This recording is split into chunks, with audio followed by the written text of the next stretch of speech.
Happy Wednesday. And it's been a little bit since I have done a live teach, and I teased that I was going to be doing a live teach. So we'll see if anybody hops on live. I'm Justine Froelker.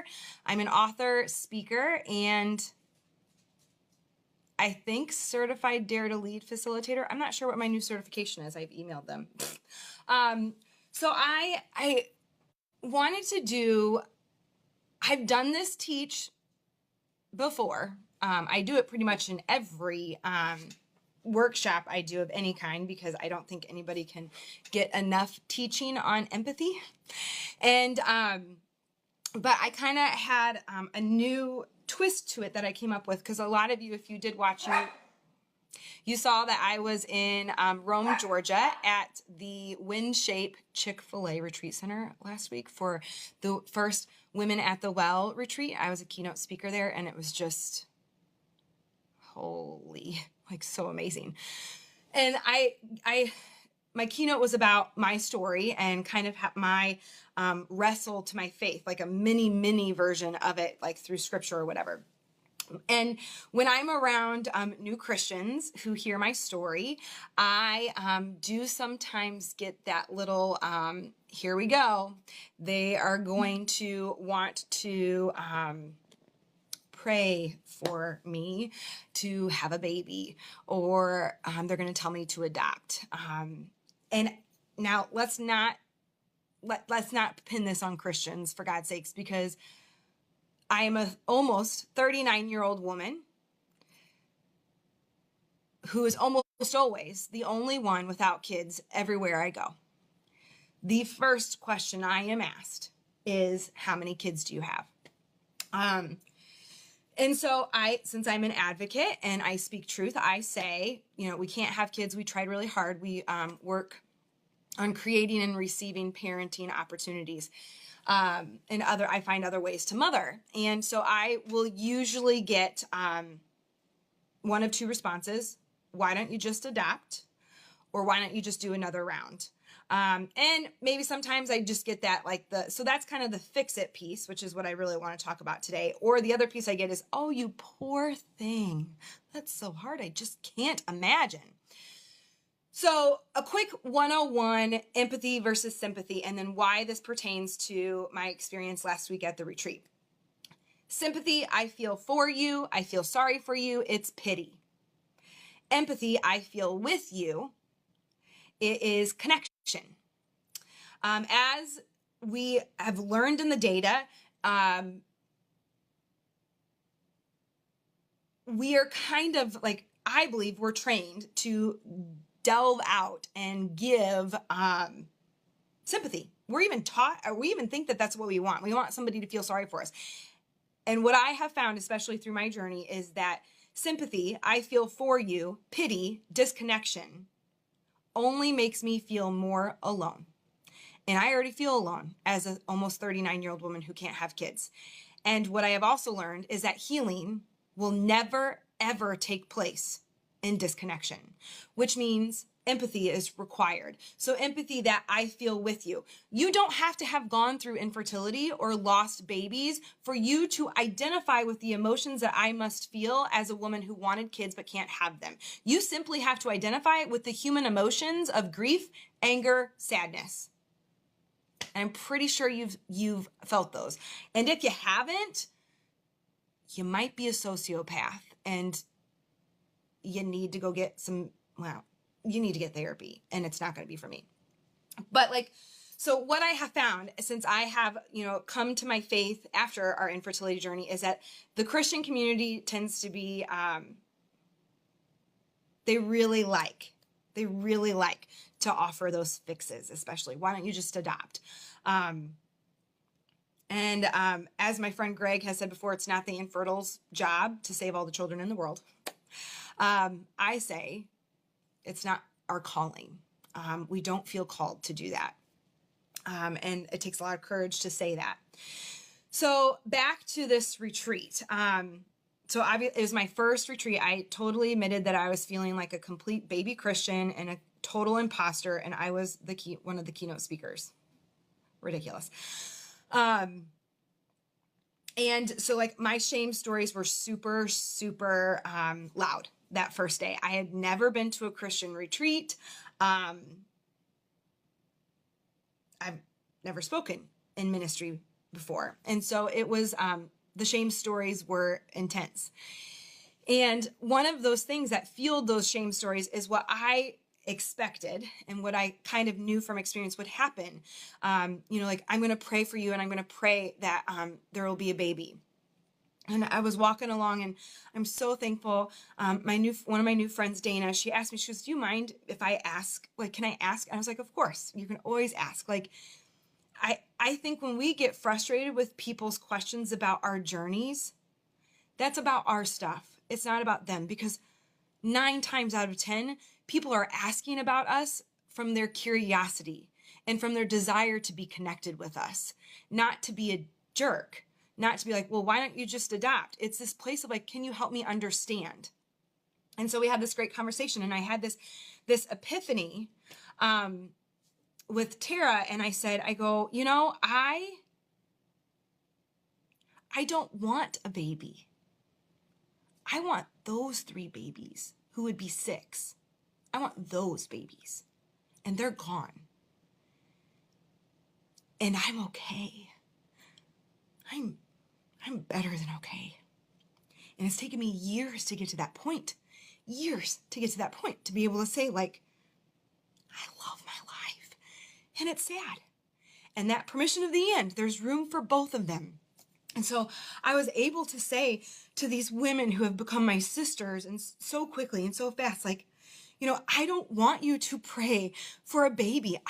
To be pregnant for me scares me to death. That's why we did surrogacy. I have come to a very good place of acceptance. I don't want prayers for a baby. I also am not God, so I don't know what he's going to do. But what I do know is that we're taking some measures to, like, we're done. Because I don't want to act like, whatever. That's TMI. Read into it. But, like, I had this piece of, like, they received that when I was able to say, I don't need to be fixed. I need you to see me. I need you to be willing to mess this up, get vulnerable, be courageous enough to get vulnerable, and say, that sucks. And when you say that sucks, everything in you is going to fight against you and tell you that you should say that you feel sorry for me. Everything is going to make you think that you are supposed to say, like, well, you're in my prayers. I'm just going to pray that, like, there's a miracle baby. Or I'm going to pray that, the marriage survives, or whatever. Like, versus this piece of saying, can I wade through the suck with you? Can I sit with you, beside you, with you, and we'll just talk about how crappy this is. And at the same time, I'm going to let you have the piece of hope rather than fixing it. Because when we take away our need to fix someone's pain and we simply sit beside them with empathy, we create the space for hope and joy to happen. And that is where the healing happens. Because remember, healing will never, ever take place in disconnection. I don't need you to feel sorry for me. I don't want your I can't imagine. And I don't want your fix. I want you to see me. Because at the end of the day, that is what we all yearn for most, is to be seen and known and loved. And there is not a Band-Aid to the pain that we go through in this life.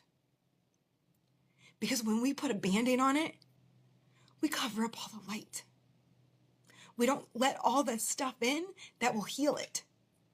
We cover it up, and it can't heal. So the next time you so desperately feel that pull to fix it, to at least, or one-up it. Oh, that's not that bad. This is what happened to me. These are what we call empathic misses.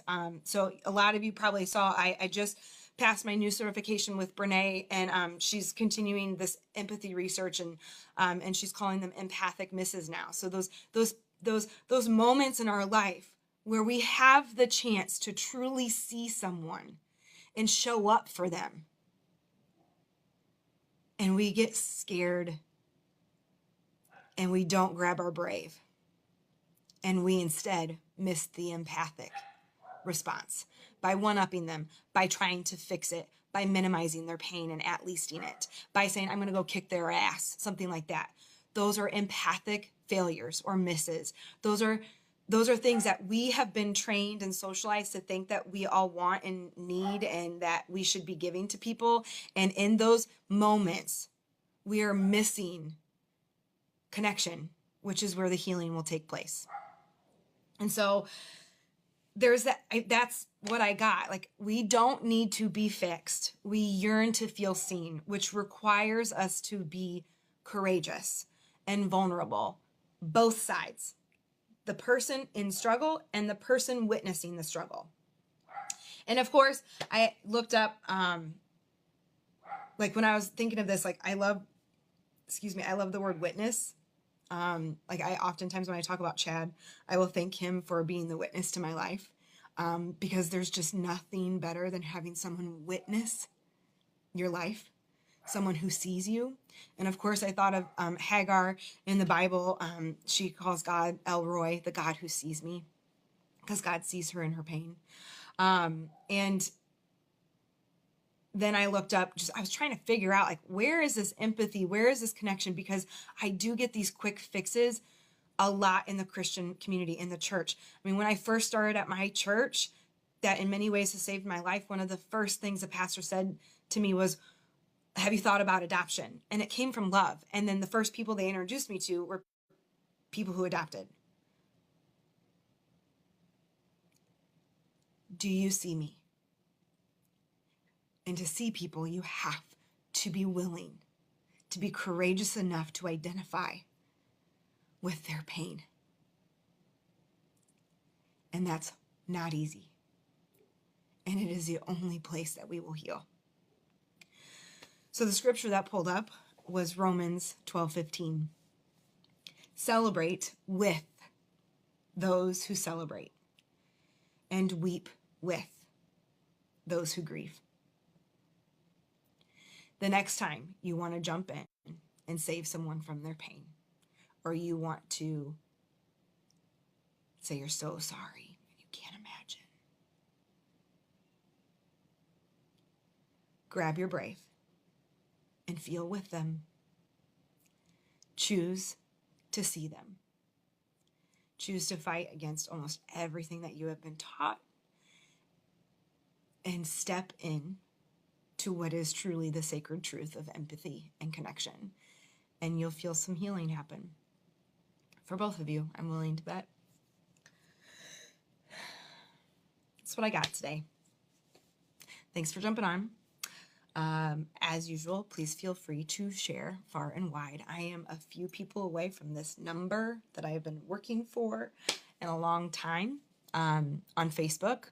I've been rejected by a lot, hundreds of this at this point, publishers and publicists and agents. And a lot of them say this number is 3,500 Facebook likes, and I'm pretty close to that. I no longer believe in a magic bullet that someone will make this work for me or make it successful. I'm going to trust the timing. And I'm going to know that this will reach people who need to hear it. And one of the only ways that happens is if you share my work. So we'll get this up on the YouTube channel probably tomorrow.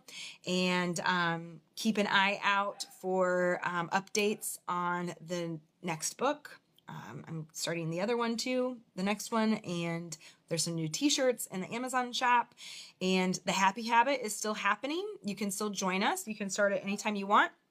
A 66-day self-care program, or starting in November and through November and December, I'm going to run the 777 Happy Challenge again, $7 for 7 minutes.